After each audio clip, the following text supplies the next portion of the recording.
Gautam IAS academy की video lecture series में आपका स्वागत है। In this series we are going to discuss about modern history of India, अर्थात आधुनिक भारत के इतिहास के बारे में हम इस लेक्चर में चर्चा करेंगे। ये इस वीडियो लेक्चर सीरीज़ का सेकेंड लेक्चर है और फर्स्ट लेक्चर में हमने काफ़ी डिटेल में डिस्कशन करा था कि कंटेम्प्रेरी वर्ल्ड में क्या सिनेरियो था, वो क्या परिस्थितियाँ थीं जिन्होंने जो है यूरोपियन कंट्रीज़ को भारत में आने के लिए प्रेरित करा और वे किस प्रकार भारत में आने का मार्ग खोजती हैं। अगर आपने प्रीवियस वीडियो ना देखा हो तो आप प्रीवियस वीडियो जाकर देखें, आपको काफ़ी डिटेल में समझ में आएगा कि सर्कमस्टांसेस क्या थे, क्या परिस्थितियाँ थीं जिसके कारण जो है यूरोपियंस का भारत में आगमन हुआ था। एक ब्रीफ में अगर मैं आपको बताना चाहूँ तो हम देखते हैं कि यूरोप में 300 AD के समय एक साम्राज्य था, रोमन साम्राज्य, जो कि दो पार्ट में डिवाइड था। वेस्टर्न पार्ट जो था उसे जर्मन्स ने जीत लिया था और जो ईस्टर्न पार्ट था अर्थात पूर्वी भाग था, और यह वह सबसे इम्पोर्टेंट पार्ट था जिसके थ्रू जो है भारत और यूरोप के मध्य एंशिएंट काल से ट्रेड हुआ करता था। इस मार्ग पर पड़ने वाले स्थान कॉन्स्टेंटिनोपल या कुस्तुनतुनिया, जो कैपिटल थी उस समय बाइजेंटाइन साम्राज्य की, ईस्टर्न पार्ट की जो बाइजेंटाइन साम्राज्य कहा जाता था, कॉन्स्टेंटिनोपल की कैपिटल थी, पर जो है वो ऑटोमन तुर्कों का आक्रमण होता है और ऑटोमन तुर्क जो है वो कॉन्स्टेंटिनोपल या तुर्क की राजधानी इस्तांबुल, जिसे कहते हैं अभी के समय में इसे इस्तांबुल कहते हैं, को जीत लेते हैं।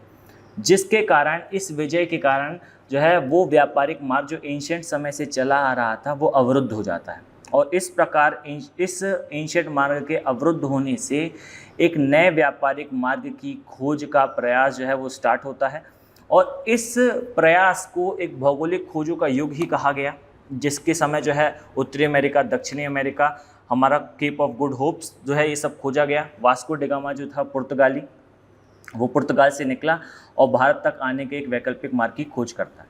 वैसे एक कथन जो है अपने आप में थोड़ा त्रुटिपूर्ण है कि वास्को डी गामा ने पूरे भारतीय समुद्री मार्ग की खोज करी थी।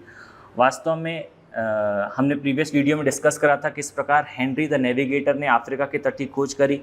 सेकेंडली हमने देखा था बार्थोलोम्यू डियस ने जो है वो केप ऑफ गुड होप्स तक के रास्ते की खोज करी और देन आफ्टर इसके बाद जो है वास्को डी गामा भारत तक आने के हिंद महासागर तक के रास्ते को खोजता है। वह भी जो है वो अब्दुल मजीद नामक एक व्यापारी की सहायता से खोजता है और ये जो था 1498 को भारत आता है।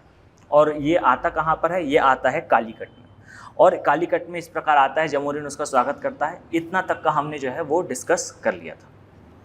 अब यहाँ से हम डिस्कशन करेंगे पोर्तुगीज़ के बारे में या पुर्तगालियों के बारे में। देखिए, पुर्तगालियों के बारे में हम डिस्कशन स्टार्ट करें उसके पहले कुछ टर्म्स का आपका समझना जरूरी है, कुछ टर्मिनोलॉजीज जो आगे पूरी हिस्ट्री में यूज़ होंगी उसको आप अभी समझ लें तो ये ज़्यादा अच्छा होगा। देखिए, सबसे पहले तो व्यापारिक कोठी या फैक्ट्री टर्म यूज़ होता है। तो ये व्यापारिक कोठी या फैक्ट्री क्या होती हैं आप पूरे चैप्टर में आगे देखेंगे। अंग्रेज जो है वो फैक्ट्री लगा रहे हैं, पुर्तगाली फैक्ट्री लगा रहे हैं, फलाना जगह फैक्ट्री लग रही है।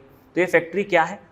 तो अभी के समय आप समझें इस चीज़ को कि अभी के समय हम जो फैक्ट्रीज वर्ड यूज़ करते हैं वह कारखाने जैसा एक स्थान होता है जहाँ मैन्युफैक्चरिंग होती है या प्रोडक्शन होता है।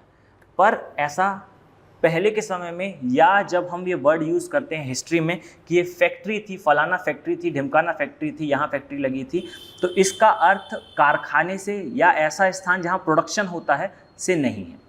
अगर किसी स्थान पर हम बोल रहे हैं फलाना जगह पर कोचीन में जो है इनकी पहली फैक्ट्री लगी, मुसलीपट्टम में फैक्ट्री नहीं लगाई इन्होंने, तो इस प्रकार का कोई टर्म चलती है तो वास्तव में वहाँ फैक्ट्री से आशय किसी कारखाने से नहीं होता। अगर हम हिस्ट्री में देखें तो हिस्ट्री में किसी भी कंपनी के साथ अगर फैक्ट्री लगाना वर्ड यूज़ हो रहा है तो वहाँ पर फैक्ट्री से आशय क्या है? आशय है, इसको प्रैक्टिकली समझें कि विदेश से अगर कोई व्यापारी आता है तो उसके पास खुद का कोई स्थान नहीं होता रहने के लिए जहाँ वो जो है अपना व्यापारिक बेड़ा लगा कर रख सके और वहाँ पर जो है उस स्थान से चीज़ों का एक्सचेंज कर सके, पैसा दे पैसा ले, ऐसा कोई स्थान नहीं होता है।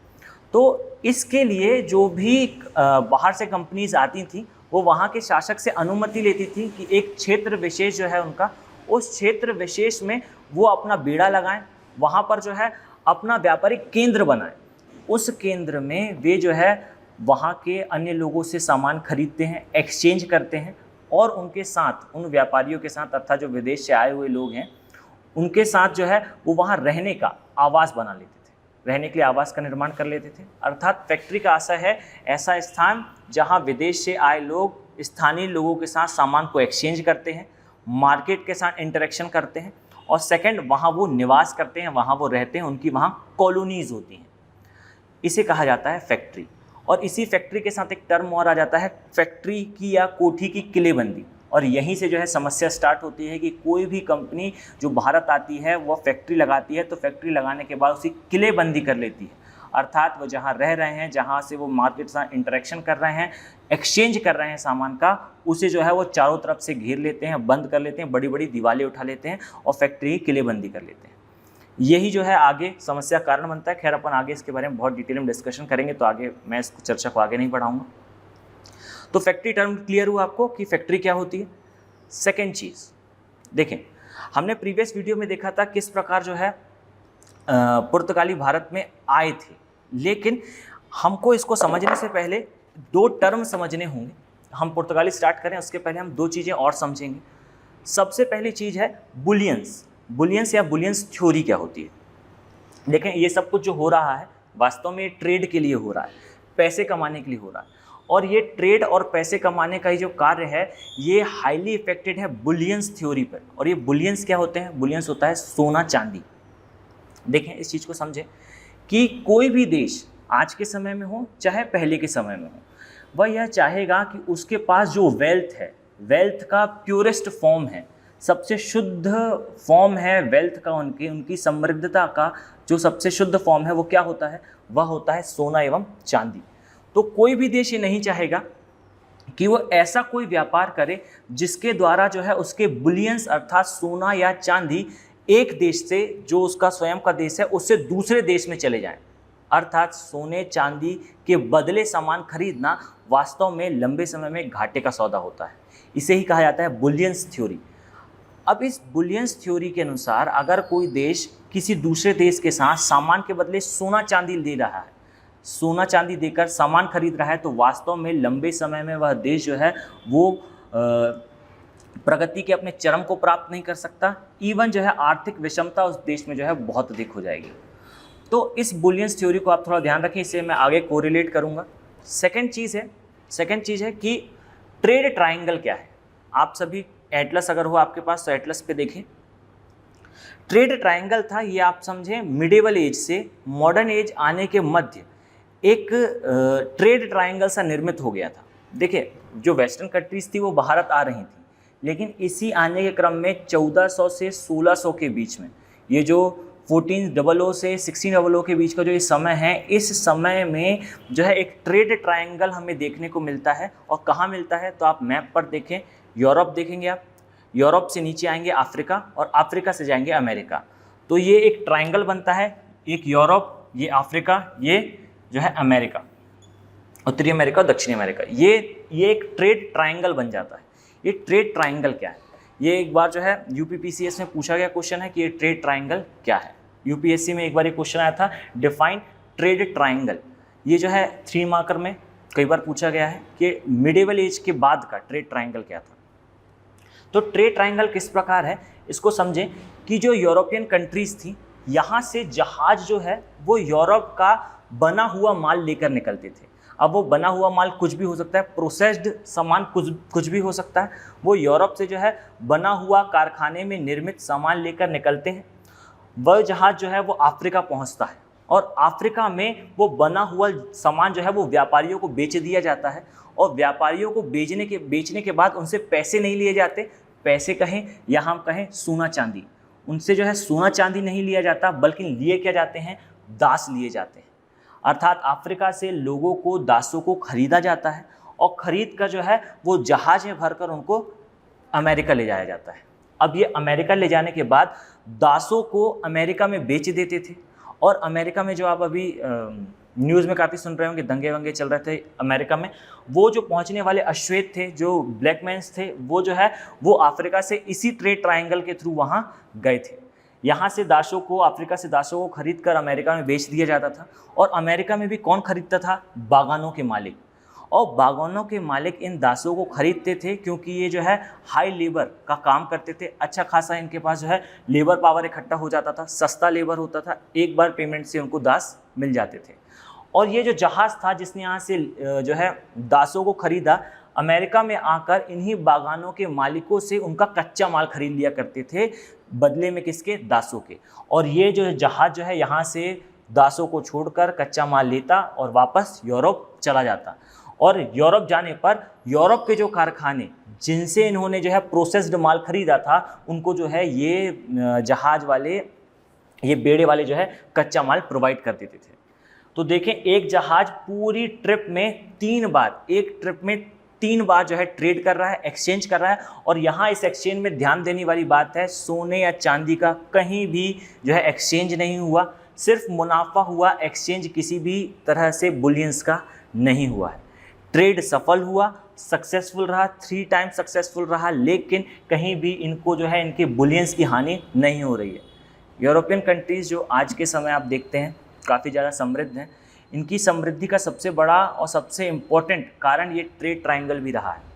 इन्होंने जो है काफ़ी पहले इस चीज़ को समझ लिया था कि बुलियंस में ट्रेड करना लंबे समय में घातक है, और इन्होंने जो है इस प्रकार ट्रेड ट्रायंगल से करना स्टार्ट करा। ट्रेड सबसे पहले यूरोप से प्रोसेस्ड माल लेते हैं जहाज़, उसे अफ्रीका में बेचते हैं, अफ्रीका से उस प्रोसेस्ड माल के बदले दासों को खरीदा जाता है, और इन दासों को लेकर जहाज़ जो है वो अमेरिका जाता है, और अमेरिका में इन्हीं दासों को बेच दिया जाता है। और ये दास वहाँ पर बागान मालिकों के यहाँ काम करते हैं और उपज निकालते हैं, और उसी उपज को ये जहाज़ वाले जो है वो इनसे ख़रीद लेते हैं, और इसी कच्चे माल को यूरोप ले जाते हैं, और यूरोप में इसी कच्चे माल से प्रोसेस्ड माल तैयार हो जाता है, और उसी प्रोसेस्ड माल को यहाँ बेच दिया जाता है। और इस प्रकार ये ट्रेड ट्रायंगल लगातार चलता रहता है। और इस ट्रेड ट्रायंगल में जो पैसा है वो घूम कर पूरी तरह से कहाँ जा रहा है? ध्यान से देखिए तो यूरोप जा रहा है। यहाँ से जब इन्होंने सामान दिया, कोई बुलियन एक्सचेंज नहीं हुए, बल्कि यहाँ से लेबर चला गया। जब इन्होंने अमेरिका में दिया तो लेबर गया और उनका कच्चा माल यहाँ से बाहर आ गया, अर्थात इनका पैसा बाहर गया पर बुलियंस अंदर नहीं आए, और यहाँ से वापस जो है वो कच्चा माल लेकर कारखानों के पास पहुँच गया, और कारखानों का कच्चा माल बिका, कारखानों को कच्चा माल प्राप्त भी हुआ और प्रोसेस्ड माल बिका भी, और दोनों ही स्थिति में यूरोप का जो है वो फ़ायदा हो रहा था। ये ट्रेड ट्रायंगल हर भारत आने वाली कंपनी ने फॉलो करा था। देखिए, अभी पुर्तगाली आ रहे हैं, इसके बाद डच आएंगे, फिर जो है ब्रिटिशर्स आएंगे, इसके बाद लगातार कंपनीज आती रहेंगी। ये सारी कंपनीज ने भारत आने से पहले इस ट्रेड ट्रायंगल का भरपूर उपयोग करा, अर्थात पुर्तगालियों ने भी बहुत समय तक इस ट्रेड ट्रायंगल को फॉलो करा, आने वाले सभी कंपनियों ने फॉलो करा, उसके बाद इन्होंने जो है पूर्व के साथ ट्रेड स्टार्ट करा था। अब इस ट्रेड ट्रायंगल का भारत के साथ कैसे रिलेशन है, इसको जो है मैं आगे वीडियो में आपको समझाता हूँ। अब आप हेडिंग डाल लीजिए, इन 3 टर्म्स को याद रखिएगा, फैक्ट्रीज क्या होती हैं, बुलियंस थ्योरी और ये ट्रेड ट्रायंगल। अब आप हेडिंग डाल लीजिए सेंटर हेडिंग पेज पे, पोर्चुगीज या पुर्तगाली। तो देखें, सबसे पहले वास्को डी गामा एक पुर्तगाली था, वह जो है वो 1498 को भारत पहुंचता है, और भारत में भी ये कहाँ पहुंचता है? तो ये पहुंचता है कालीकट में, और कालीकट का उस समय जो राजा होता है वो होता है जमोरिन। यहाँ नोट कर लें, जमोरिन जो है उसकी पैतृक उपाधि है, ना कि उसका वास्तविक नाम है। पैतृक उपाधि होने के कारण जो ये राजा था, इसका वास्तविक नाम वैसे कुछ और था, परंतु ये एग्जाम्स में ज़्यादा पूछा नहीं जाता, दैट्स वाई जो है इसे उतना ज़्यादा हम लिखेंगे नहीं, फालतू के फैक्ट्स को नोट नहीं करेंगे। अब 1498 को जब पोर्चुगीज या वास्को डी गामा भारत पहुंचता है, तो भारत पहुंचने पर जमोरिन उसका पहले तो स्वागत करता है, लेकिन इस चीज़ को नोट करें कि वास्को डी गामा भारत में 3 बार आया था।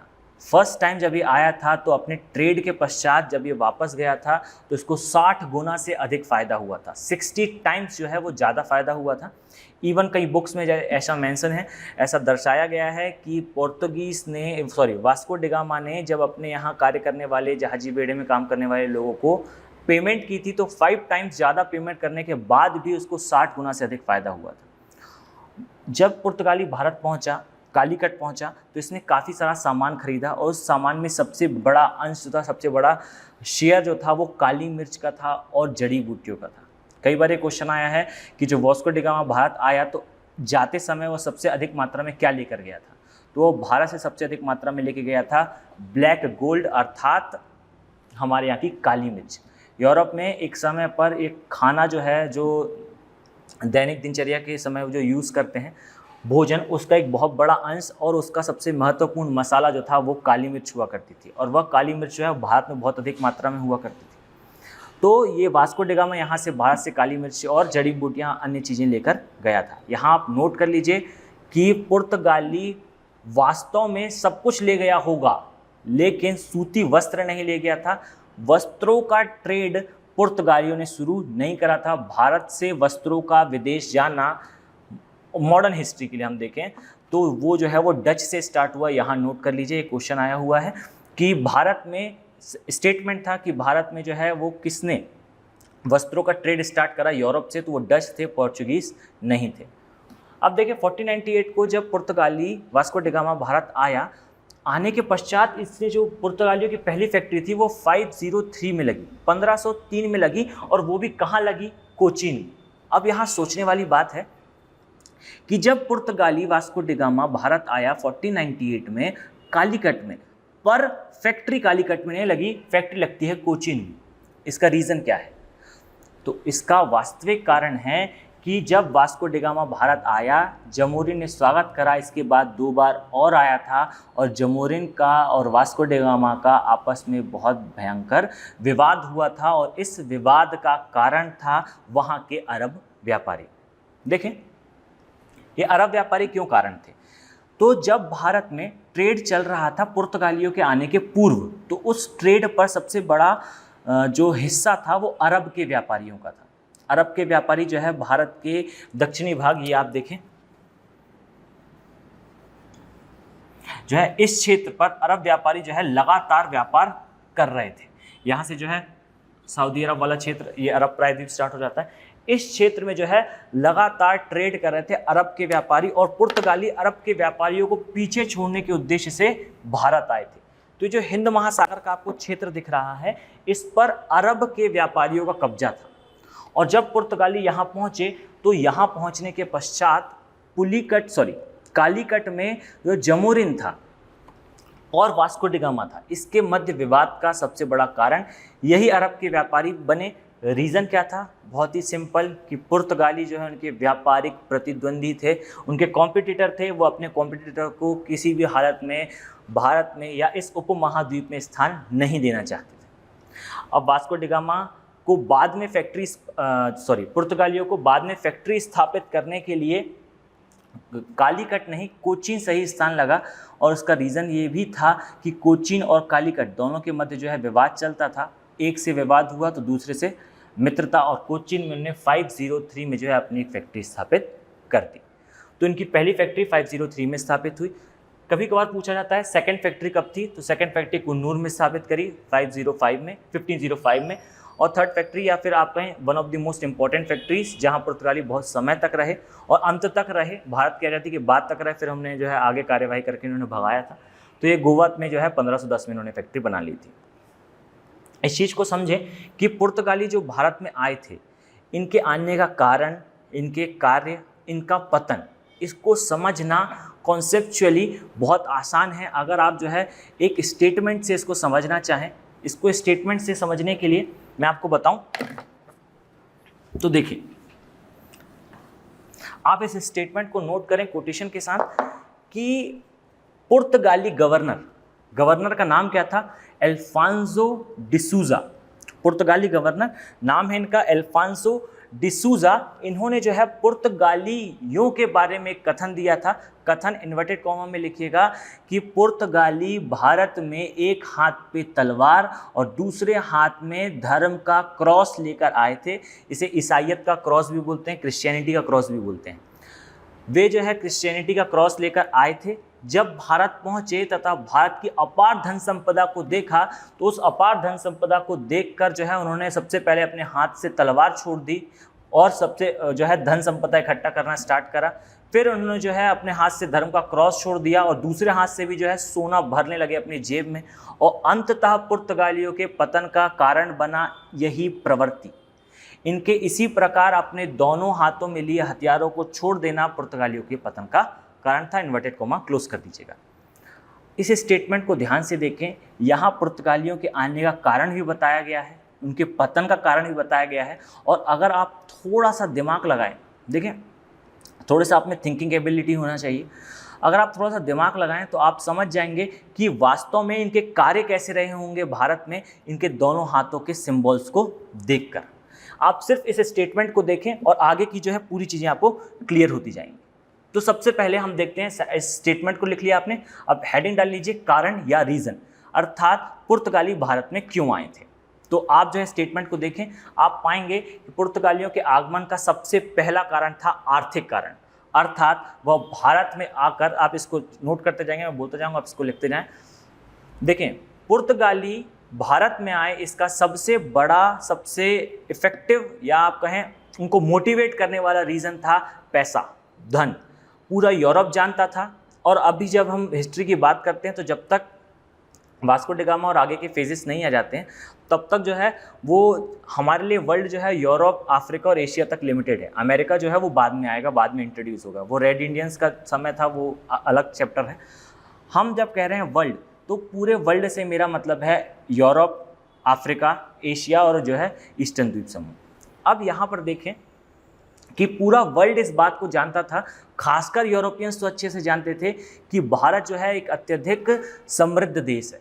और पुर्तगालियों के आगमन का कारण भी यही समृद्धि थी कि वे जो है वो भारत की ओर पलायन करें। तो सबसे पहले आने का कारण नोट करेंगे आर्थिक कारण। आर्थिक कारण में पैसा कमाना, बुलियन गेन करना, ये तो जो है जनरल रीज़न हो गया। और सेकंड रीज़न था धार्मिक कारण।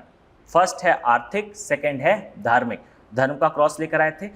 तो इस चीज़ को समझें कि जो यूरोपियंस थे, खासकर पुर्तगाली थे, वो फैक्चुअली देखें तो थोड़े से धार्मिक रूप से कट्टर थे, असहिष्णु थे। ये जो थे अपने धर्म के प्रति थोड़ा ज़्यादा प्रोटेक्टिव थे। सेकंड कारण था धार्मिक कारण। और धार्मिक कारण को आप देखें, जो धर्म का क्रॉस से हमने सिंबल बताया था अल्फांसो डिसूजा के अनुसार, जो ये धर्म का प्रचार करने आए थे।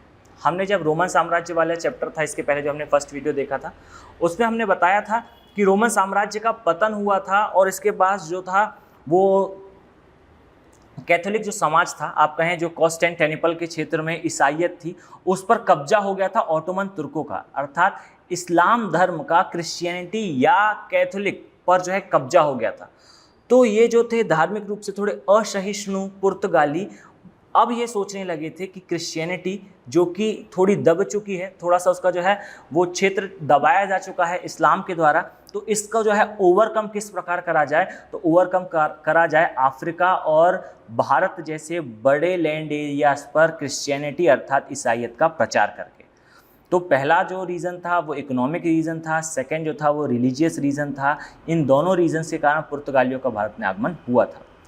पुर्तगाली जब भारत में आए तो उन्होंने जो है वो कई स्थानों पर जो है गिरजाघरों का निर्माण कराया, कई जगह जो है ईसाईयत के सिंबॉलिक निम्नलिखित से सारे कार्यक्रम जो है उनके द्वारा परस्यू करे गए थे। वो एक अलग चैप्टर, उस पर कभी जो है कल्चरल इफेक्ट में हम चर्चा करेंगे। पर आने वाले दो कारण पुर्तगालियों के आगमन के दो major reasons, first one economic and second one religious reason थे। और पुर्तगालियों का पतन में भी एक बहुत बड़ा रीज़न ये जो है इनका धार्मिक कारण ही रहेगा। अपन इसका आगे डिस्कशन करेंगे, इसी वीडियो में इसका एंड भी कर देंगे।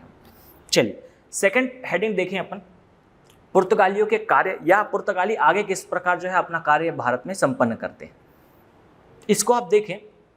तो सबसे पहले पुर्तगाली जब भारत आ रहे थे तो इन्होंने पाया कि भारत के साथ या ईस्टर्न कंट्रीज़ के साथ ट्रेड के लिए सबसे इम्पॉर्टेंट चीज़ है, सबसे इम्पॉर्टेंट फैक्टर है कि जो है किसी भी देश का जो ये ट्रेड करना चाहता है उसका जो है हिंद महासागर पर अच्छा खासा कब्जा होना आवश्यक है।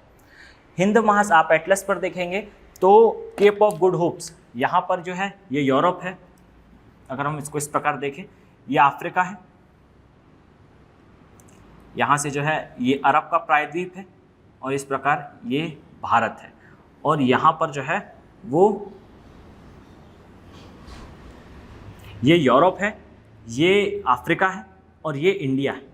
अब भारत तक आने का ये जो समुद्री मार्ग है वह इस प्रकार पहुंचता है और यहाँ पर जो है आप देखेंगे ये है पूरा हिंद महासागर, ये पूरा क्षेत्र जो है वह है हिंद महासागर। अब कोई भी वेस्टर्न कंट्री अगर इंडिया के साथ ट्रेड करना चाहती है तो उसके लिए सबसे इम्पॉर्टेंट है कि वह इस क्षेत्र में, क्योंकि ये तो अटलांटिक सागर है, यहाँ किसी का कब्जा नहीं, यहाँ से आसानी से जो है वो व्यापारिक जहाज जा सकते हैं।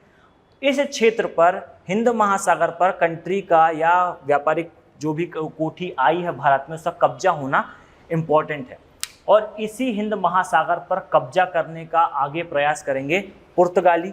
और पुर्तगाली जब भारत आए, फैक्ट्री स्थापित करी, तो उन्होंने सबसे पहले जो उनका गवर्नर आए, गवर्नर का नाम नोट कर लीजिए, इनका नाम था फ्रांसिस्को डी एल्मेडा। मैं रिपीट कर रहा हूँ, फ्रांसिस्को डी एल्मेडा भारत में पुर्तगालियों के पहले गवर्नर थे और इन्हें भारत में भेजा गया स्पष्ट निर्देश के साथ कि आप जो है हिंद महासागर पर पुर्तगाल का कब्जा कराएं, पूरे क्षेत्र को, हिंद महासागर को कैप्चर करें, इस प्रकार अपनी नीतियों का निर्माण करें कि ये पूरा क्षेत्र जो है वो पोर्चुगीज़ के अंडर में आ जाए, अर्थात हिंद महासागर पूरा जो है पुर्तगालियों के कब्जे में आ जाए। इस प्रयास को परिणति देने के लिए, इस प्रयास को आगे बढ़ाने के लिए, यथार्थ या मूर्त रूप देने के लिए पुर्तगालियों के द्वारा जो नीति अपनाई गई, ये है सबसे इम्पॉर्टेंट, वन ऑफ दी सबसे ज़्यादा पूछा गया क्वेश्चन है blue water policy. And blue water policy is directly related with कौन सा गवर्नर, आपने नाम नोट करा है, फ्रांसिस्को डी एल्मेडा। इसके साथ जो है ये ब्लू वाटर पॉलिसी रिलेटेड है और अब अपन इसके बारे में चर्चा करेंगे। देखिए ब्लू वाटर पॉलिसी क्या कहती है।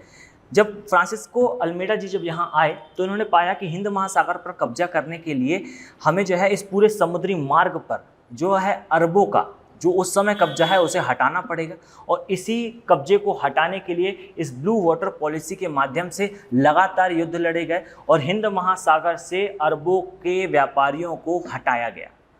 किस प्रकार हटाया गया, तो कई लगातार जो है जहाजी बेड़ों का युद्ध हुआ करता था अरब के और पुर्तगाल के, और इसी युद्ध का क्रम जो है लगातार चला। इसमें दो युद्ध इंपॉर्टेंट है, डेट लिखने की आवश्यकता नहीं है, याद करने की इस डेट को आवश्यकता नहीं है। 1508 और 1509 ये दो वो इम्पॉर्टेंट डेट थी जब फ्रांसिस्को डी एल्मेडा ने युद्ध लड़ा अरब के व्यापारियों के साथ। और पहला युद्ध है ये चौल का युद्ध, और सेकंड युद्ध जो है आप देखेंगे इसमें द्वीप का युद्ध। 8 में चौल का युद्ध और 9 में द्वीप का युद्ध। इन दोनों युद्धों के बाद जो है पुर्तगाल का कुछ कब्जा जो है हिंद महासागर पे हो गया था। आप इस चीज़ को नोट करें, इसको ध्यान रखें कि कुछ कब्जा हुआ था, पूरी तरह से ब्लू वाटर पॉलिसी में सक्सेसफुल नहीं थे फ्रांसिस्को डी एल्मेडा। यहाँ पर इन्होंने दो युद्ध जो लड़े थे, चौल के युद्ध में जो है वास्तव में इनके पुत्र की मृत्यु हो गई थी, उसी का रिवेंज की तरह जो है इन्होंने युद्ध लड़ा 509 का, ये जो है इन्होंने जीत लिया था। और द्वीप पर जो है दमन और द्वीप वाला वो जो द्वीप है उस पर जो है 509 पर जो है पुर्तगालियों का कब्जा हो गया था। यहाँ तक की स्थिति क्लियर थी कि हिंद महासागर में ब्लू वाटर पॉलिसी के तहत पुर्तगाली लगातार अरब व्यापारियों से युद्ध लड़ रहे थे, पर वास्तविकता में हिंद महासागर के ट्रेड पर अभी पूरी तरह से पुर्तगालियों का कब्जा नहीं हुआ है। और पुर्तगाली शक्ति का वास्तविक स्थापना आने वाला गवर्नर करेगा। इसकी हेडिंग डाल लीजिए, आने वाले गवर्नर का नाम है हमारे यहाँ, आपने सुना होगा, इसके वास्तविक जो है पुर्तगालियों के संस्थापक माने जाते हैं, इनका नाम है अल्बुकुर्क या कर्क के नाम से जाना जाता है। अलग अलग बुक्स में विपिन चंद्रा में जो है कुर्क लिखा हुआ है और जो है अन्य बुकों में कई जगह कुर्क या कर्क लिखा हुआ है, तो इसको जाने अल्बुकर्क है इनका नाम, डैश करके लिखें। सबसे इंपॉर्टेंट चीज़ कि भारत में पुर्तगाली सत्ता के वास्तविक संस्थापक किसे कहा जाता है, तो इन्हीं गवर्नर को कहा जाता है, अल्बुकर्क को कहा जाता है, जो भारत में पुर्तगालियों के वास्तविक संस्थापक थे। जब ये भारत आते हैं तो देखें, इसके पहले के एल्मेडा, फ्रांसिस्को डी एल्मेडा जो है वो भारत में रहकर को तो गए थे, परंतु इनका जो है वास्तविक कंट्रोल स्थापित नहीं हो पाया था। एक युद्ध में जो है ये हार चुके थे और सेकंड युद्ध में जैसे तैसे इन्होंने जो है विजय प्राप्त करी थी, लेकिन अभी भी पूरे ट्रेड पर पुर्तगालियों का कब्जा नहीं हुआ था। और इस कब्जे को पूरा और मूर्त रूप देने के लिए जो है फ्रांसिस्को डी एल्मेडा अल्बुकुर्क के द्वारा जो है वो पॉलिसीज़ अपनाई गई। लगातार जो है अरबों के साथ युद्ध लड़ा गया और इस युद्ध में जो है इन्होंने 3 महत्वपूर्ण विजय प्राप्त करी, और इन 3 महत्वपूर्ण विजय के थ्रू जो है इन्होंने पूरे हिंद महासागर पर कब्जा स्थापित करा। वो 3 महत्वपूर्ण की फैक्टर्स या विजय क्या थी, तो सबसे पहला था, इन्होंने आते ही 1509 में आए और 1510 में इन्होंने जो है गोवा पर कब्जा कर लिया। और गोवा अर्थात डायरेक्ट ट्रेड का सेंटर। यहाँ से यूरोप से आने वाला कोई भी व्यापारी डायरेक्ट गोवा पहुंचकर ट्रेड पे जो है वो पार्टिसिपेट कर सकता था। तो 1510 में सबसे पहले गोवा पर कब्जा करते हैं अल्बुकुर्क। सेकेंडली ये जो है 1511 में इस क्षेत्र की जो है एक और संधि जिसे आप कहते हैं मलक्का, 1511 में मलक्का पर कब्जा कर लेते हैं और 1515 में जो है मलक्का यहाँ पर है, मलक्का में, और 1500 और इस स्थान पर हरमुज पर जो है 1515 में कब्जा हो जाता है। आप इसको नोट कर लीजिए, 1510 में गोवा, 1511 में मलक्का और 1515 में हरमुज। ये 3 क्षेत्र थे और यही 3 वो इलाके थे जिसके द्वारा जो है पूरे हिंद महासागर पर नियंत्रण करा जा सकता था। वो कार्य जो फ्रांसिस्को डी अल्मेडा जो है वो अधूरा छोड़ के गए थे, अल्बुकर्क ने उसको पूर्ण करा। 1510 में गोवा पर विजय प्राप्त करी, 1511 में मलक्का पर और 1515 में हरमुज पर जो है विजय प्राप्त करने के पश्चात ये 3 क्षेत्र, ये आप देख रहे हैं, ये 3 क्षेत्र पर जो है कब्जे के पश्चात पूरी तरह से हिंद महासागर के ट्रेड को पुर्तगाली अब कंट्रोल कर सकते थे। अर्थात ये क्षेत्र पर पुर्तगालियों का एकाधिकार हो चुका था। अब अरब व्यापारियों का व्यापार इस क्षेत्र में संभव नहीं था। एक कड़ा नियंत्रण जो है पुर्तगालियों का स्थापित हो चुका था।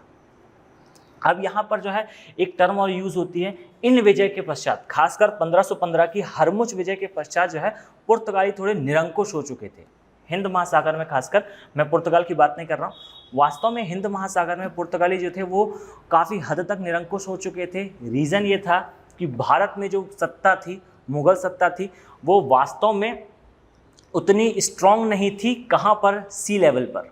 वो समुद्री सेना भारत के मुगल सत्ता की उतनी मजबूत नहीं थी।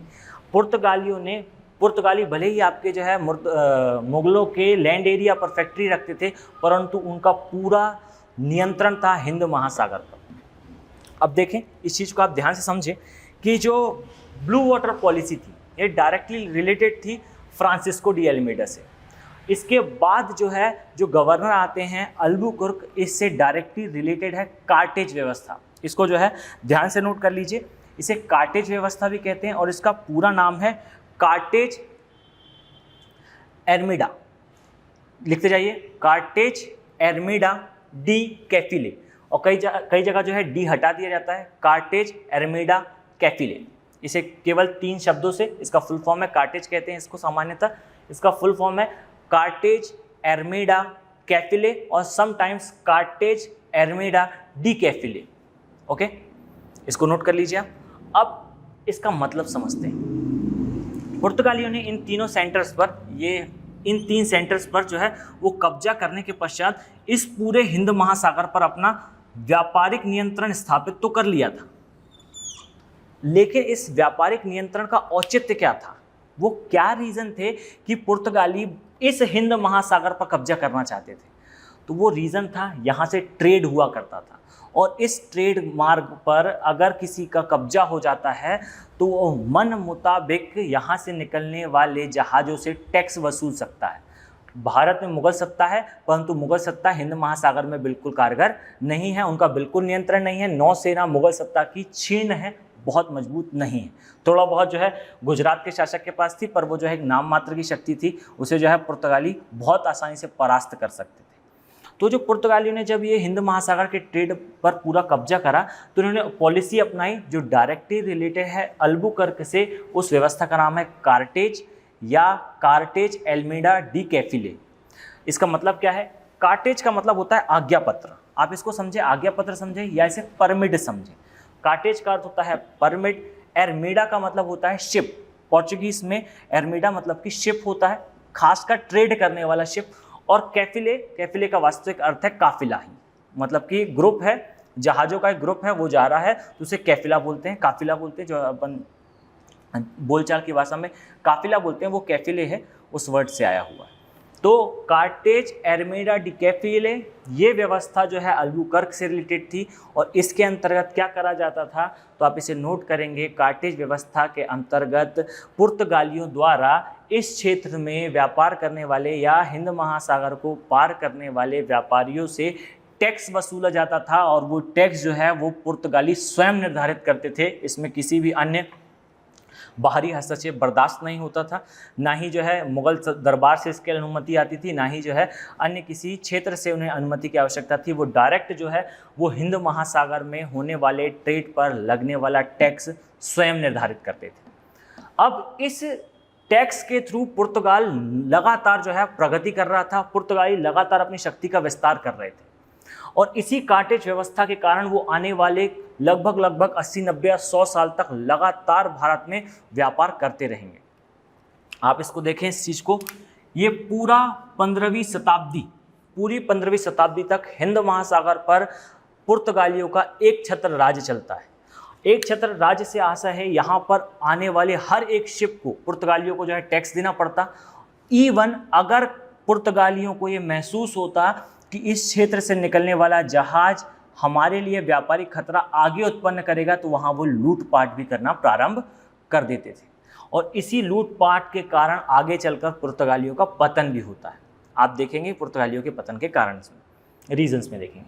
अब जो है कार्टेज व्यवस्था आप समझ गए। कार्टेज का मतलब होता है परमिट, एर्मिडा का मतलब होता है शिप्स और कैफिले का मतलब होता है उनका ग्रुप।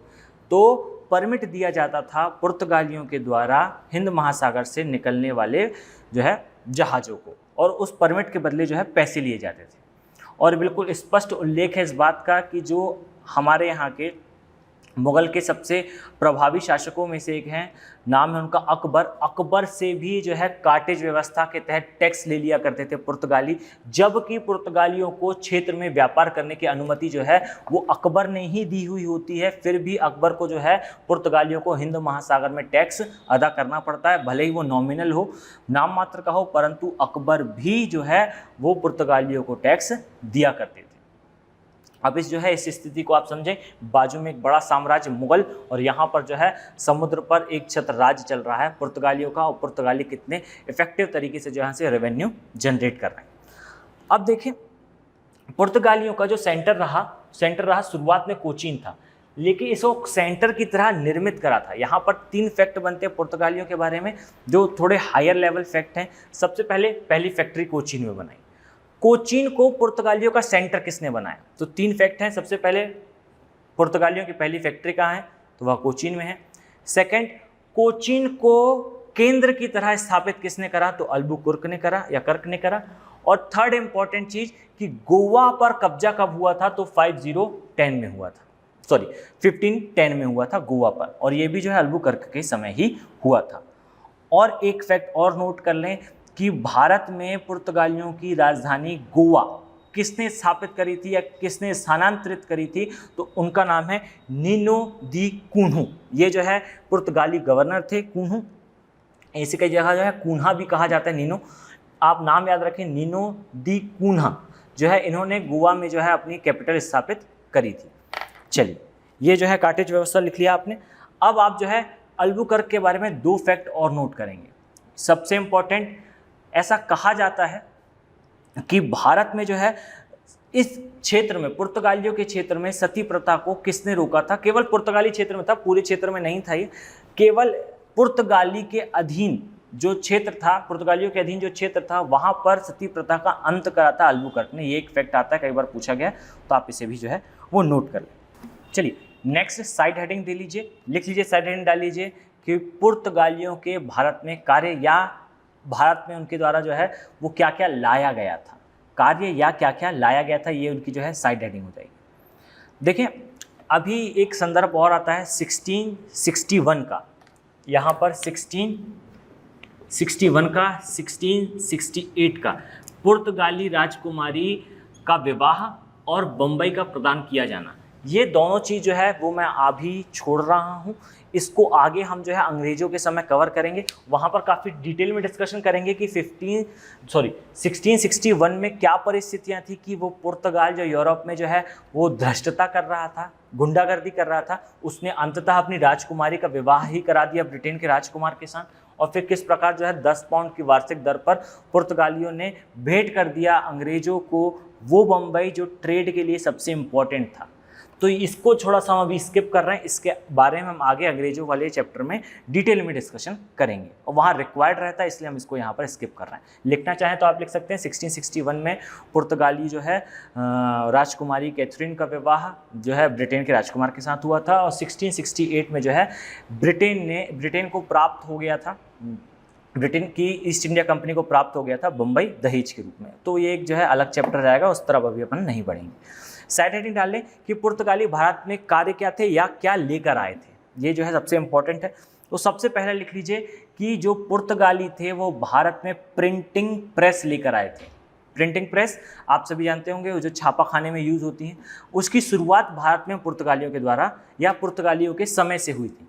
इस चीज़ को समझ लीजिए, अच्छे से ध्यान में रख लीजिए कि ऐसा नहीं था कि पुर्तगालियों के आगमन से पहले भारत में प्रिंटिंग प्रेस जैसी कोई चीज़ नहीं थी, ऐसा बिल्कुल भी नहीं था। कई जगह पर जो है बुक्स में कई स्थानों पर लिखा हुआ है कि भारत में प्रिंटिंग प्रेस ये लेकर आए थे, तो उसके पहले इतनी जो हजारों लाखों बुकें भारत में लिखी गई थी वो किस प्रकार संभव था। लिपि में तो हाथ से हैंड रिटन तो होती ही थी, परंतु पूरी तरह से फैक्ट सही नहीं है कि भारत में प्रिंटिंग प्रेस पुर्तगाली ही लेकर आए थे। परंतु आधुनिक टाइप की जो प्रिंटिंग प्रेस है जो आज चल रही हैं वो जो है वो पुर्तगालियों के समय से आई थी। तो इस फैक्ट को थोड़ा सा हम मॉडिफाई करेंगे कि भारत में आधुनिक प्रिंटिंग प्रेस कौन लेकर आया था, तो वो लेकर आए थे पुर्तगाली। सेकेंड चीज़ जो यूरोपियन वॉच है, ये तो काफ़ी ईजी है, ये आप स्वयं भी लगा सकते हैं। यूरोपियन वॉचेस भी जो है पुर्तगाली ही भारत लेकर आए थे। और बहुत ही सिंपल सा फैक्ट है कि भारत में समुद्री जहाज़ों का निर्माण की कला या बड़े समुद्री जहाज भी जो है पुर्तगाली ही लेकर आए थे, या उनकी निर्माण की कला जो है वो पुर्तगाली लेकर आए थे। परंतु पुर्तगाली क्या लेकर आए थे, इससे जो सबसे इम्पॉर्टेंट फैक्ट बनते हैं और क्वालिटी वाला क्वेश्चन बनता है, जैसे कभी आपसे जो है पूछा जाए कि किसी सेक्टर से काफ़ी टफ फैक्ट कहाँ से आते हैं, तो इस प्रकार इस यूनिट से आ सकते हैं जो अभी अपन डिस्कशन करने वाले हैं। पुर्तगाली भारत में कौन कौन सी फसलें लेकर आए थे, तो दो चीज़ें तो आपको पता होगा, फसलें या उत्पाद लेकर आए थे। दो चीज़ें तो आपको अच्छे से पता होंगी, काफ़ी आपने पढ़ा होगा, आलू और तंबाकू, निकोटिन, ये जो है ये कौन लेकर आया था, तो ये दोनों ही चीज़ें, आलू और तंबाकू जो है ये दोनों ही चीज़ें पुर्तगाली भारत में लेकर आए थे। परंतु साथ में आप इस चीज़ को नोट कर लें कि पुर्तगालियों के आगमन के समय ही भारत में ऐसे साक्ष्य मिलते हैं जिसके जो हम थोड़ा रिलेट कर सकते हैं कि शायद ये जो है पुर्तगाली ही लेकर आए होंगे। परफेक्टली तो नहीं कह सकते कि पुर्तगाली ही लेकर आए थे, पर हाँ ऐसा अध्ययन से या हिस्टोरियंस के उल्लेख से पता चलता है कि शायद काजू, मक्का या संतरा, ये तीन चीज़ें भी पुर्तगाली साथ में लेकर आए होंगे। अगर आपको आंसर लगाना हो, कुछ ना मिल रहा हो, तंबाकू और आपका आलू के अलावा अगर आपको कुछ लगाना हो तो आप तीन चीज़ों के साथ जा सकते हैं, काजू और संतरा और साथ में मक्का। अब इसके पहले के समय में मान लीजिए आपको क्वेश्चन बनता है इस प्रकार का कि फलाना फलाना समय में, मान लीजिए हम बात करें गुप्ता एरा के बारे में या किसी और एरा के बारे में, मौर्यंस के बारे में, तो क्या उस समय भारत में संतरे की खेती होती थी, या फिर चार दी जाए आपको स्टेटमेंट्स, चार ऑप्शन कि फलाना फलाना फलाना, इन चारों में से किसकी खेती नहीं होती थी। तो अगर आपको एक चुनना हो तो आप संतरा चुन सकते हैं, काजू चुन सकते हैं या मक्का चुन सकते हैं, और तंबाकू और आलू तो है ही। तो इस प्रकार के क्वेश्चन, थोड़े हायर लेवल के क्वेश्चन जो है वो सॉल्व हो सकते हैं कि भारत में पुर्तगाली क्या लेकर आए थे। फर्स्ट दो चीज़ें तो होंगी आलू और तंबाकू, सेकंड में आप संतरा, काजू और मक्का भी रखेंगे। इसके पहले की एज में कम साक्ष्य मिलते हैं, इसी कारण आप जो है इसे एलिमिनेट कर सकते हैं या आइडेंटिफाई कर सकते हैं कि ये फसल जो है वो शायद पुर्तगालियों के आगमन से पहले नहीं थी। क्लियर है? क्या लेकर आए थे, तो ये तीन चार आपको फैक्ट रखने हैं, याद करना है। और अगर आपको ऑप्शन एलिमिनेट करना हो तो इनमें से जो है आप चुन के बहुत आसानी से उसको एलिमिनेट कर सकते हैं। अब देखें आगे हम बढ़ते हैं, पुर्तगालियों के पतन के कारण पर चर्चा करेंगे हम। तो जल्दी से साइड हेडिंग डाल लें, भारत में पुर्तगालियों के पतन के कारण। चलिए अब हम डिस्कस करते हैं भारत में पुर्तगालियों का पतन क्यों हुआ था। क्या कारण था कि पूरी 15वीं शताब्दी में जिन पुर्तगालियों ने भारत में हिंद महासागर पर कब्जा कर रखा था, पूरे हिंद महासागर पर जो है अपना ट्रेड को, एकाधिकार को बनाए रखा था, उनका जो है वो भारत में पतन क्यों हो गया। तो सबसे पहले बहुत जनरली आपको समझ में आ जाएगा कि पुर्तगालियों के पतन का कारण सबसे पहला और सबसे इम्पोर्टेंट और आप कहें थोड़ा सरफेस लेवल रीज़न है, पुर्तगालियों के बाद भारत में आने वाली जो कंपनीज थी, डच हों चाहे इसके बाद अंग्रेज हों, फ्रांसीसी हों, ये सारी कंपनियां पुर्तगालियों से अधिक इफेक्टिव थीं। उनके पास ज़्यादा अच्छी टेक्नोलॉजी थी, ज़्यादा संसाधन थे और उन संसाधनों के साथ उन्होंने पुर्तगालियों को जो है वो पीछे खींच दिया, उन्हें जो है ट्रेड से बाहर कर दिया। ये एक काफ़ी सामान्य सा उत्तर होगा कि पुर्तगालियों के पतन का सबसे बड़ा रीज़न था भारत में कि उनके पास जो है आने वाली कंपनी, उनके जो प्रतिद्वंदी थे उनके पास अच्छी टेक्नोलॉजी थी, अच्छे संसाधन थे, मजबूत नौसेना थी। पुर्तगालियों के पतन का पहला कारण थोड़ा सा सरफेस लेवल कारण। थोड़ा और इसके बारे में अगर हम डिटेल में जाएं, अगर हम पुर्तगालियों के पतन के अन्य कारणों को समझने की कोशिश करें, आगे बढ़ें, डेप्थ में उतरें, तो हम पाते हैं सेकंड सबसे इम्पोर्टेंट कारण था पुर्तगालियों की धार्मिक असहिष्णुता। ये असहिष्णुता अर्थात इसको सिंपल लैंग्वेज में कहें तो धार्मिक कट्टरता, थोड़ा रेडिकल वे जो था पुर्तगालियों के पतन का कारण था। देखें इस चीज़ को समझें कि पुर्तगाली जब भारत में आए तो उनका एक उद्देश्य था क्रिश्चियनिटी का प्रचार करना, और ये जो क्रिश्चियनिटी का प्रचार करना का उद्देश्य था, इसके लिए उन्होंने जो है वो काफ़ी रफ मार्ग अपनाया, थोड़ा क्रूर मार्ग अपनाया था। इसी क्रूर मार्ग के अपनाने के कारण पुर्तगालियों की भारत में एक्सेप्टेंसी कम थी। पुर्तगालियों को लोग जो है व्यक्तिगत लेवल पर या उनके ट्रेड को व्यक्तिगत लेवल पर स्वीकार नहीं कर पा रहे थे, और इसी अस्वीकार्यता के कारण भी जो है पुर्तगाली कभी भारत के लैंड एरिया पर जो है बहुत अधिक बड़े क्षेत्र पर कब्जा नहीं कर पाए। जैसे आप देखेंगे ब्रिटिशर जब भारत आते हैं तो ब्रिटिशर जो है वो कालीकट से लेके आगे तक पूरे भारत में जो है उनका कब्जा रहता है, दिल्ली दरबार तक जो है वो, दिल्ली तक जो है वो पहुंच जाते हैं। लेकिन उनकी इस सफलता के पीछे एक महत्वपूर्ण रीज़न ये भी रहा था कि ब्रिटिशर्स जो थे वो उतने अधिक धार्मिक कट्टर नहीं थे, रेडिकल नहीं थे जितने जो है पुर्तगाली थे। पुर्तगालियों के द्वारा जो है इनकी धार्मिक नीतियाँ बहुत ज़्यादा जो है थोड़ी कट्टर थी, जिस कारण की एक्सेप्टेंसी जो है वो कम थी। तो पहला रीज़न जो है उनके प्रतिद्वंदियों का स्ट्रॉन्ग होना था। सेकंड सबसे इम्पॉर्टेंट रीज़न है कि इनके पास जो है इनकी जो नीतियाँ थी वो थोड़ी धार्मिक असहिष्णुता की थी, थोड़ी रेडिकल थी, थोड़ी कट्टरवादी थी। थर्ड और आप समझने की दृष्टि से सबसे इम्पॉर्टेंट कि पुर्तगाल या कोई भी देश जो भारत में ट्रेड करने आता है उसके लिए यह सबसे ज़रूरी है, सबसे इसेंशियल है कि वो जिस देश से आ रहा है, मान लीजिए पुर्तगाल की कंपनी है तो पुर्तगाल का यूरोप में मजबूत होना। मान लीजिए पुर्तगाल यहाँ भारत में ट्रेड कर रहा है, भारत में ट्रेड करते हुए पुर्तगाली अपनी स्थिति को अच्छा तभी बना सकते हैं जब यूरोप में उनकी स्थिति अच्छी रही हो। तो पुर्तगालियों की स्थिति कुछ समय के पश्चात 15वीं शताब्दी के पश्चात जो है वो यूरोप में भी खराब होने लगी थी, आर्थिक स्थिति थोड़ी खराब होने लगी थी। और इस आर्थिक स्थिति के खराब होने का एक कारण शायद ये भी था कि पुर्तगाल जो है वो डायरेक्टली रिलेट हो चुका था इसके पश्चात 15वीं शताब्दी के पश्चात स्पेन से। स्पेन के साथ वो डायरेक्टली रिलेट होने से स्पेन का पतन हो रहा था, साथ में पुर्तगाल का भी पतन हो रहा था। तो पुर्तगाल का यूरोप में थोड़ा पतन की स्थिति थी, इस कारण भारत में भी जो है उसकी स्थिति खराब होती जा रही थी, और पतन इन द सेंस आर्थिक पतन हो रहा था, लगातार जो है नुकसान पे नुकसान होते रह रहे थे 15वीं शताब्दी के पश्चात। थर्ड रीज़न था इनकी जो है पुर्तगालियों की हरकतें, जिसको हम सामान्य थोड़ी स्लैग लैंग्वेज में कहें तो इनकी थोड़ी हरकतें जो है पुर्तगाली थोड़ी धृष्टतापूर्ण कार्य करने लगे थे। आप देखेंगे हम जो है ब्रिटिशर वाला चैप्टर जब करेंगे तो आप पाएंगे 2-3 बार जो है ये मुग़ल दरबार से भी जो है मुग़ल सम्राट से भी भिड़ गए थे, फिर उन्हें जो है वो सही करा गया था मुग़लों के द्वारा। तो पुर्तगालियों की धृष्टतापूर्ण हरकतें, बचकानी हरकतें कह सकते हैं आप इसको। आप इसे ऐसे समझें कि पुर्तगाली जो थे वो 2 बार स्पष्ट रूप से मुग़ल सम्राट के साथ जो है एज टू एज टकराए थे।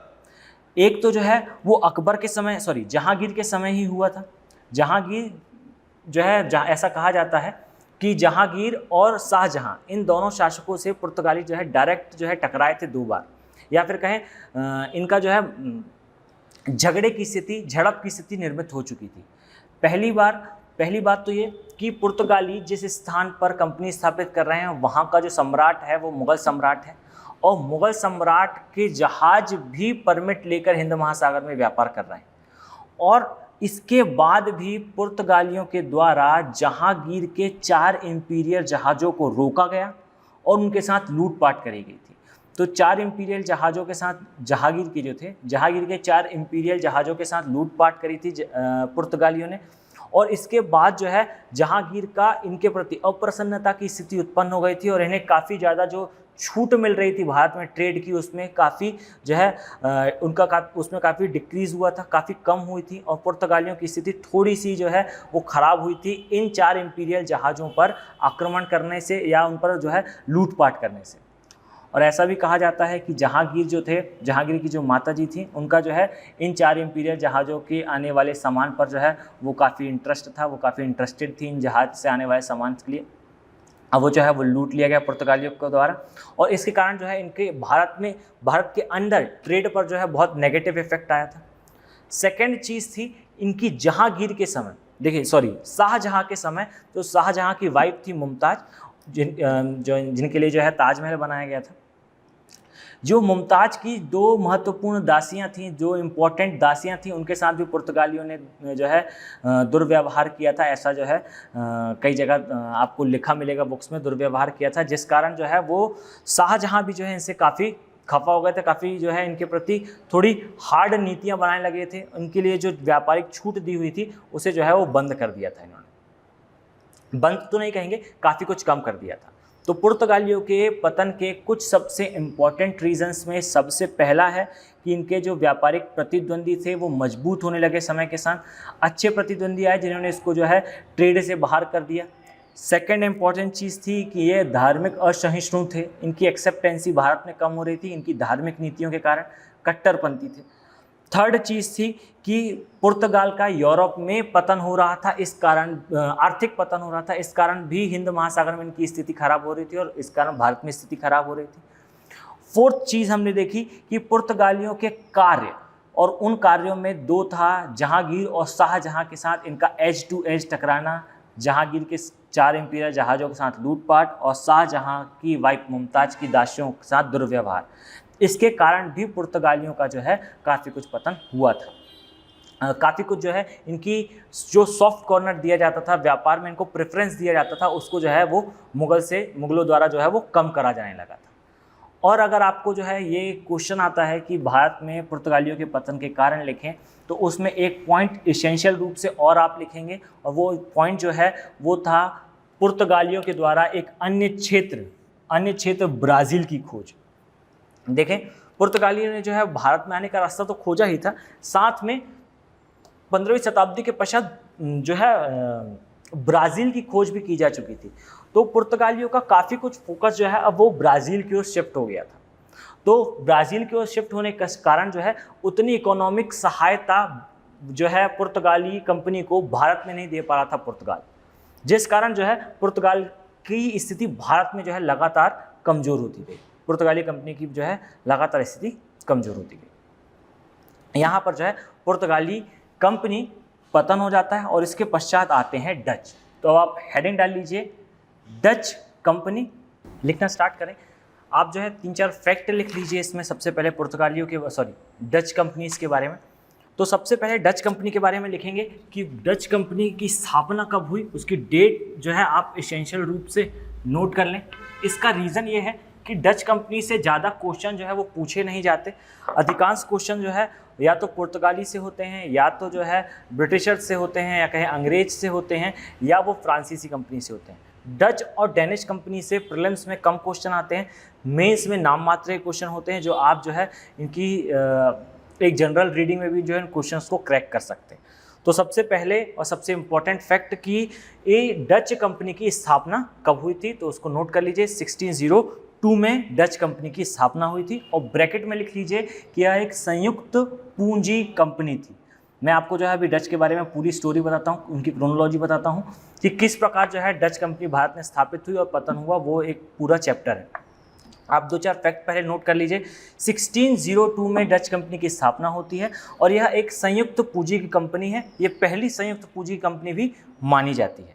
सेकंड लिख लीजिए कि इन्होंने अपनी पहली फैक्ट्री कहाँ स्थापित करी, तो डच की पहली फैक्ट्री जो है वो मसूलीपट्टनम में थी, और बंगाल में भी एक इनकी फैक्ट्री थी चिंसोरा में। इन दोनों फैक्ट्स को लिख लीजिए, ये काफ़ी इंपॉर्टेंट है, कई बार पूछे गए हैं। चिंसुरा में, बंगाल के चिंसुरा में इनकी एक फैक्ट्री थी और एक फैक्ट्री जो है मसूलीपट्टनम में थी। ओके, अब आप एक नोट डाल लें, मैं आपको जो है कुछ इंपॉर्टेंट फैक्ट लिखा रहा हूँ जो शायद बुक्स में आपको ईजिली या आपकी लूसेंट में या अन्य बुक में जो है आपको ईजिली ना मिले। सबसे पहले नोट कर लीजिए कि मूसलीपट्टनम या मसूलीपट्टनम में भारत आने वाली सभी फैक्ट्रीज़ के, भारत में आने वाली सभी कंपनीज़ ने फैक्ट्री लगाई थी। केवल पुर्तगाली ही एक ऐसे यूरोपियंस थे जिन्होंने मसूलीपट्टनम में अपनी फैक्ट्री नहीं लगाई थी। मसूलीपट्टनम में सभी जो भारत आने वाली व्यापारिक कंपनियां थी की फैक्ट्रीज थी, पुर्तगाल की नहीं थी। और सेकेंड चीज़ कि चिंसुरा में किसकी फैक्ट्री थी, तो चिंसुरा में डचों की फैक्ट्री थी और चंद्रनगर में फ्रांसीसियों की। ये जो क्षेत्र, नगरों के नाम मैं बता रहा हूँ, 2-3 नगर हैं, ये सभी बंगाल में स्थित है। मैं 3 नगरों के अभी नाम बताऊंगा, उन तीनों के साथ आप जो है किसकी फैक्ट्री कहाँ थी नोट कर लें। सबसे पहले चिंसुरा में डचों की फैक्ट्री थी, चंद्रनगर में फ्रांसीसियों की फैक्ट्री थी और हुगली में जो है वो पुर्तगालियों की फैक्ट्री थी। आगे जो है इसको सब ब्रिटिशर कवर कर लेंगे, वो बात अलग है, लेकिन अभी ये जो है फैक्ट के रूप में आप इसे नोट कर लें। चलिए अब हम जो है इसका लास्ट फैक्ट और नोट करते हैं, उसके बाद अपन इसको पूरा समझेंगे।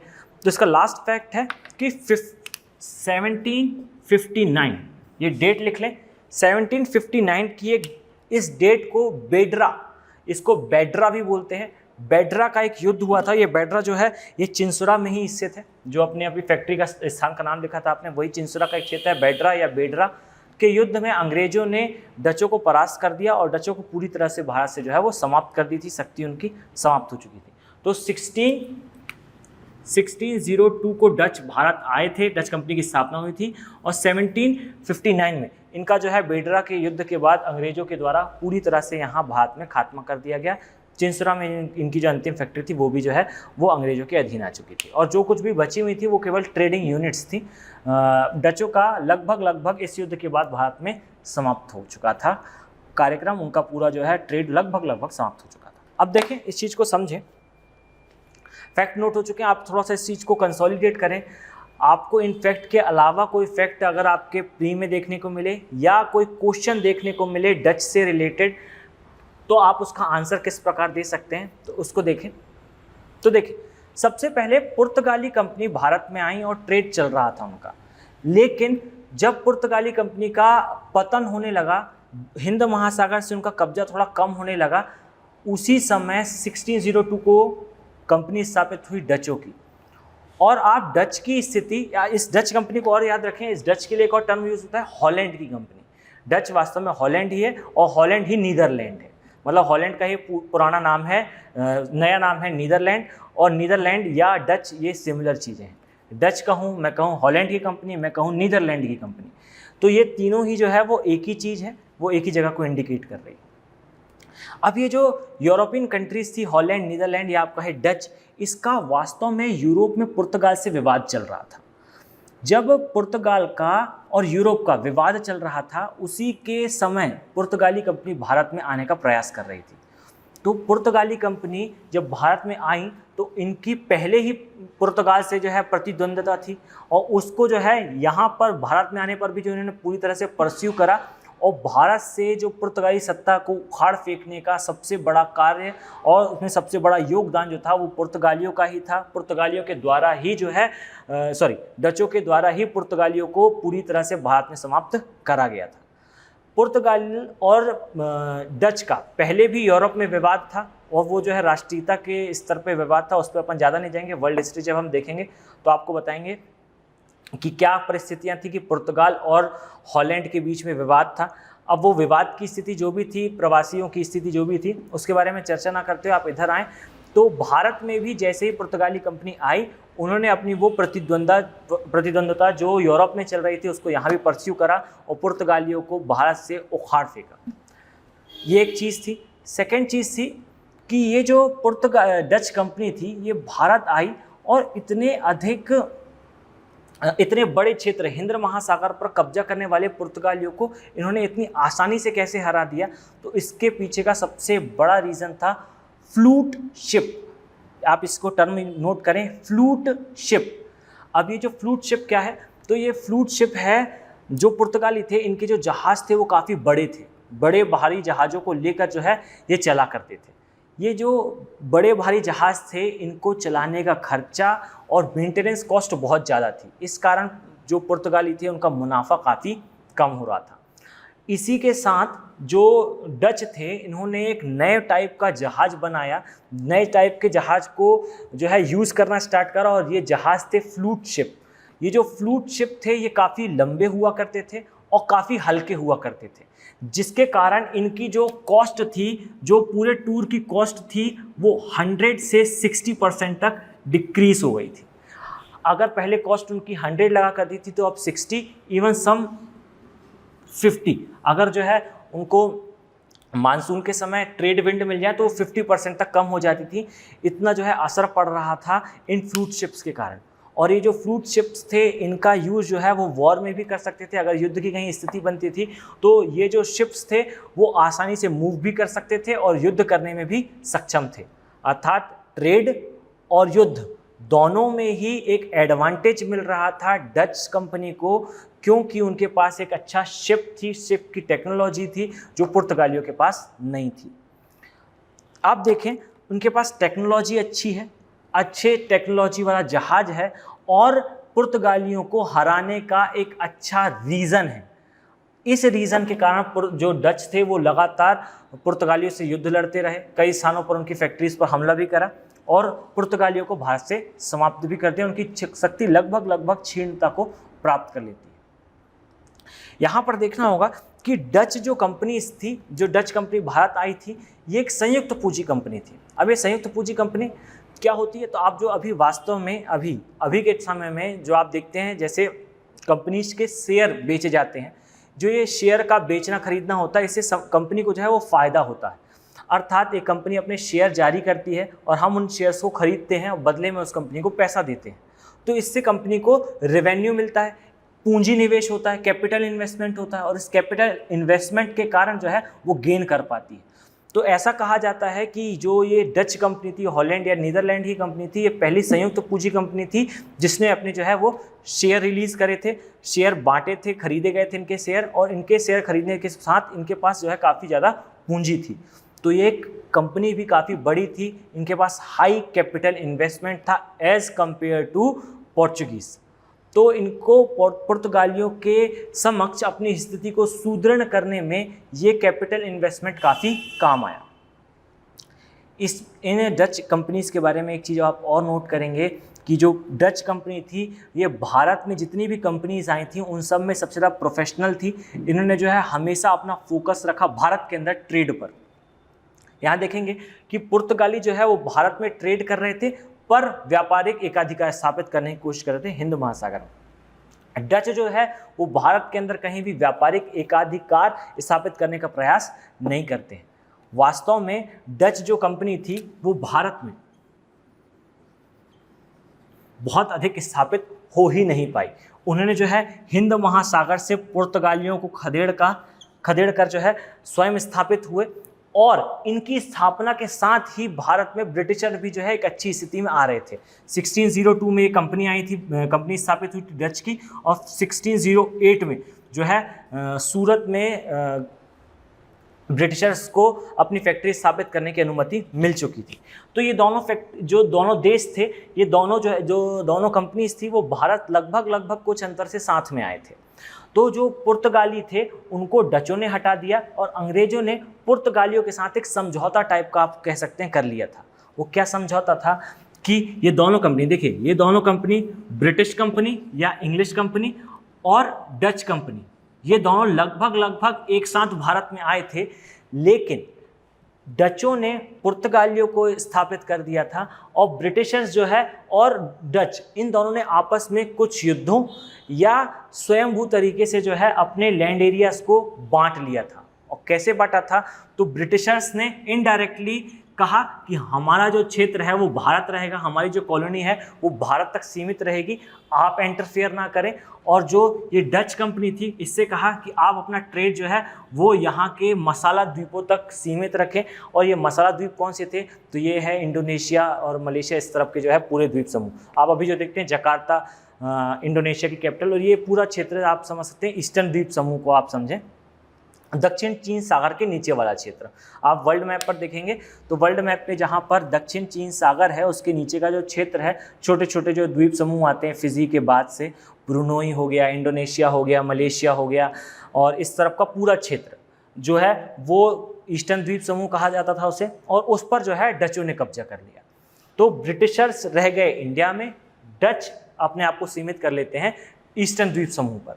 और ये इस तरफ सीमित इसलिए नहीं कर गए कि ये कॉम्प्रो कर लेते हैं किसके साथ, इन्होंने जो है कुछ कॉम्प्रोमाइज़ करा अपने हितों के साथ, ऐसा नहीं था।